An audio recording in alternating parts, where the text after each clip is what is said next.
Shoranur post office Vadanakkurissi road തകർന്നതിൽ കരാറുകാരനെ കരിമ്പട്ടികയിൽ ഉൾപ്പെടുത്തണമെന്ന് കോൺഗ്രസ്. ഷൊർണൂർ നഗരസഭ കൗൺസിൽ യോഗത്തിൽ കോൺഗ്രസ് കൗൺസിലർമാർ ഈ ആവശ്യം മുന്നോട്ട് വെച്ചു. നഗരത്തിലെ റോഡ് തകർച്ച സംബന്ധിച്ച് BJP കൗൺസിലർമാരും പ്രതിഷേധമറിയിച്ചു.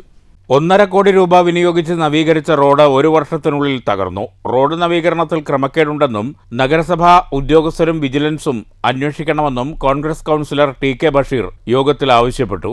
കരാറുകാരനെ കരിമ്പട്ടികയിൽ ഉൾപ്പെടുത്തണമെന്നും നഗരസഭ അന്വേഷണം നടത്തിയില്ലെങ്കിൽ കോൺഗ്രസ് വിജിലൻസിന് പരാതി നൽകുമെന്നും TK ബഷീർ വ്യക്തമാക്കി. നമ്മൾ കൗൺസിലിനെ പ്രമേയമെടുത്തിട്ട് നഗരസഭാ ഡയറക്ടർക്ക് പരാതി കൊടുക്കണം, വിജിലൻസ് ഡയറക്ടർക്ക് പരാതി കൊടുക്കണം. ആ റോഡിന്റെ കൃത്യമായിട്ടുള്ള അതിന്റെ ഒരു നിരീക്ഷണം ഉണ്ടായിട്ടുണ്ടോ എന്നതിനെ കുറിച്ച് നമ്മൾ അന്വേഷിക്കണം. അപ്പൊ അന്നത്തെ ഓവർസീർ ഉദ്യോഗസ്ഥന്മാരെ കൂടി ചാർജ് ചെയ്തുകൊണ്ട് നമ്മൾ അത് ഡയറക്ടർക്ക് പറയാനുള്ളത്. അത് കൊടുത്തിട്ടില്ലെങ്കിൽ ഒരു കാര്യം പറഞ്ഞുതരാം, ജനങ്ങളുടെ നമ്മളെല്ലാവരും ഒന്നിനും കൊള്ളാത്ത ആളായിട്ട് മാറും. ആ കരാറുകാരനെ കരിമ്പട്ടിയിൽ പെടുത്തണം. അത്തരം കരാറുകാരൊന്നും ഇവിടെ വെച്ചിരിക്കാൻ പറ്റില്ല.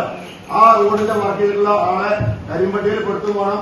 ആ റോഡിന്റെ കാര്യത്തിൽ വിജിലൻസിന്റെ അന്വേഷണത്തിന് വേണ്ടിയിട്ട് നമ്മൾ കൊടുക്കും വേണം. ഇനി നഗരസഭ കൊടുത്തിട്ടുണ്ടെങ്കിൽ ഈ കൗൺസിൽ നിലക്ക് ഞാനും കൊടുക്കും, അതിന് ഉറപ്പാണ്. അതിന് വേറെ ഒന്നും ചെയ്യേണ്ടതല്ല. ഉദ്യോഗസ്ഥന്മാരെ കെടുകാഴ്ചയാണ് കാണുന്നത്. ഷൊർണൂർ നഗരത്തിലെ റോഡ് തകർച്ചയെക്കുറിച്ച് BJP കൗൺസിലർമാരും പ്രതിഷേധമറിയിച്ചു. നഗരത്തിൽ തെരുവുനായ ശല്യം രൂക്ഷമാണെന്നും ABC കാര്യക്ഷമമായ രീതിയിൽ നഗരസഭയിൽ നടപ്പാക്കുന്നില്ലെന്നും കൗൺസിൽ യോഗത്തിൽ ആക്ഷേപമുയർന്നു. തകർന്ന റോഡ് താൽക്കാലികമായി കുഴിയടച്ച പ്രശ്നം പരിഹരിക്കുമെന്ന് നഗരസഭാ ചെയർമാൻ MK ജയപ്രകാശ് ഉറപ്പു നൽകി. മാത്രമല്ല, കരാറുകാരൻ അതില് പൊട്ടിപ്പെടുന്ന ഭാഗം വീണ്ടും കിട്ടാറില്ല നേരിട്ടിട്ടുണ്ട്. കരാറുകാരനെ സംസാരിച്ചിട്ടുണ്ട്. അപ്പൊ അത് സംബന്ധിച്ച് ആശങ്ക ഉണ്ടാവുന്ന കാര്യം വേറെ എന്തെങ്കിലും അനോണിമസ് ആയിട്ട് നടന്നിട്ടുണ്ടെങ്കിൽ അത് പരിശോധിക്കാം. അതല്ലാണ്ട് അതിനപ്പുറം ഇങ്ങനെ വിശദീകരിച്ച ആളാണ്. ശരി,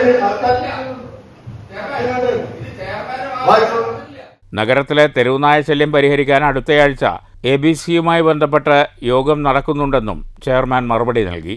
ന്യൂസ് സെന്റർ, ഷൊർണൂർ.